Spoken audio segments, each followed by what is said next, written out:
तपाईले म एउटा कृषक सञ्जय कुमार महतो जुन उहाँको यो कृषि फर्म रहेको छ बर्दिवास 9 पशुपति नगर मध्य प्रदेश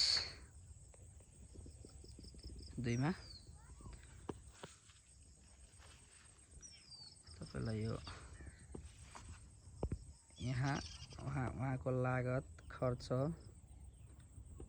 तपाईँ देख्न सक्नुहुन्छ। सञ्जय बहुउद्देश्य कृषि तथा पशु पालन फर्म हो जुन यहाँ राष्ट्रिय कृषि आधुनिकीकरण कार्यक्रम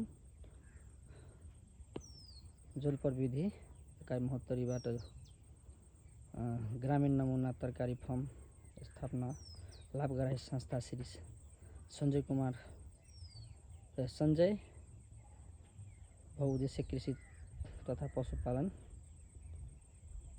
तपाईलाई म यो देखाएको छु। यसमा केही तरकारीहरू लगाएको छ। उहाँले पेसाले कृषक हो, युवा हो र उहाँ आफ्नै फर्ममा होला। म उहाँको फर्मतिर आएको थिएँ अनि एउटा मलाई हेर्नै लाग्यो, केही भन्नै लाग्यो भनेर यो भिडियो उठाएको हो। तपाईहरुलाई अब कस्तो लाग्छ प्रतिक्रिया दिनु होला। सबभन्दा पहिला तपाईलाई उहाँले खुर्सानी मल्चिङ गरेर खुर्सानी रोप्नु भएको छ त्यो देखाउँदैछु। हेर्नुस् कस्तो मजाले रोप्नु भएको छ उहाँले मल्चिङ लगाएर घाँस नउठोस् भनेर। बर्खाको सिजन हो। यतातिर तपाईलाई देखाउनुहुन्छ। हेर्नुस् यो टन्डेलको छेउछाउमा धनियालाई चिसो होस् भनेर करैला खामामा बार लगाएर करैला रोप्नु भएको छ उहाँको भित्र। अब के जस्तो लाग्छ तपाईहरुलाई? हामीलाई पनि त्यस्तै लागेको थियो आउँदाखेरि।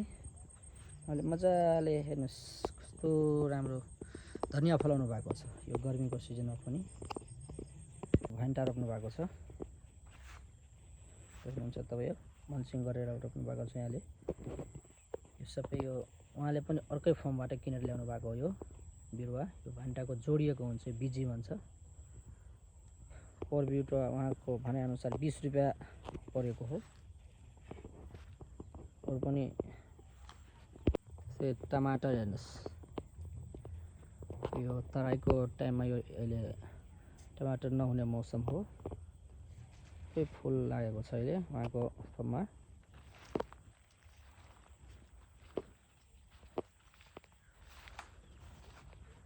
तपाईलाई यो देखाइरहेको छु मैले।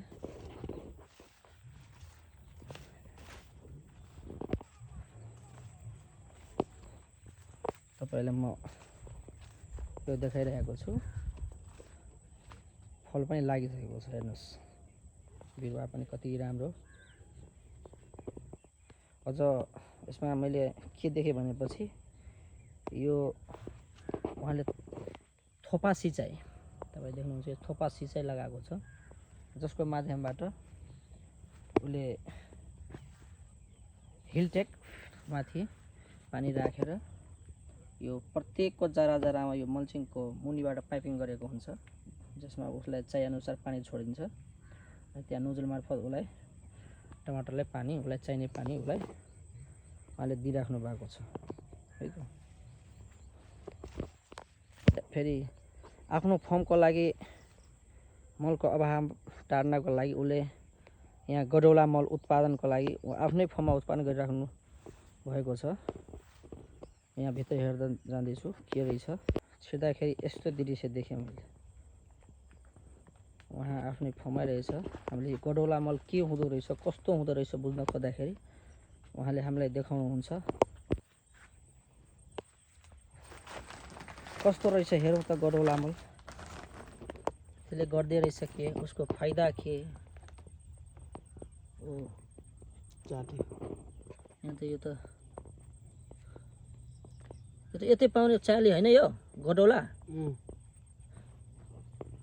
हेर्नुस् यस्तो मल बनाइदिन्छ।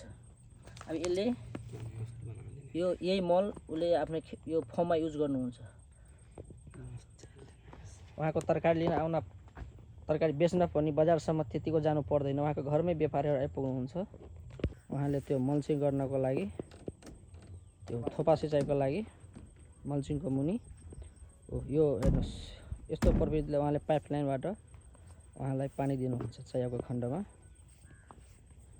उहाँ पिसाले कृषक हो, तर भर्खरको युवा जुन बेलामा खट्नुपर्ने गर्नुपर्ने अलिकति पनि नहिचकिचाइ आफ्नो फर्ममा काम गर्नुहुन्छ।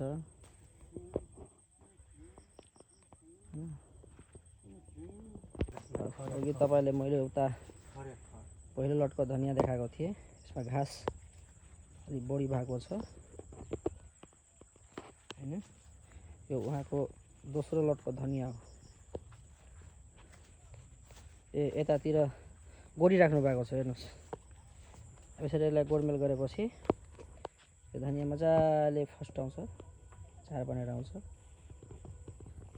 त्यस्तै गरी रायो अहिले उहाँ यो साउनको महिनामा उसले यो टन्डेलमा पानीबाट जोगाएर रायो तयार गर्नुभएको छ साग।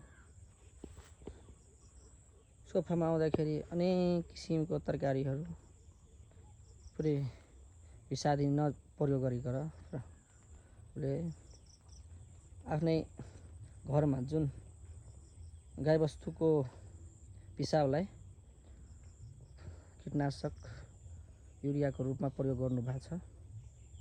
उहाँसँग हामी सोधपुछ गर्दाखेरि तपाईँलाई अघि मल देखाएँ, उहाँको घरमा त्यो अनुसार जति पनि यो तरकारी देख्नुहुन्छ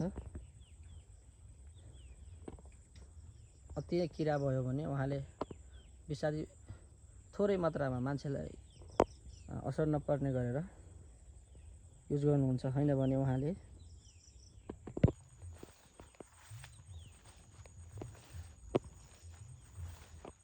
त्यस्तै गरी यतातिर काउली देख्नुहुनेछ तपाईँहरू।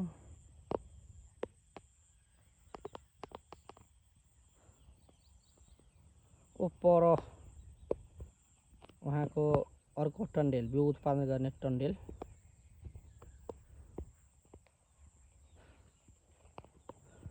छेउमा उहाँले बनाउनु भएको छ।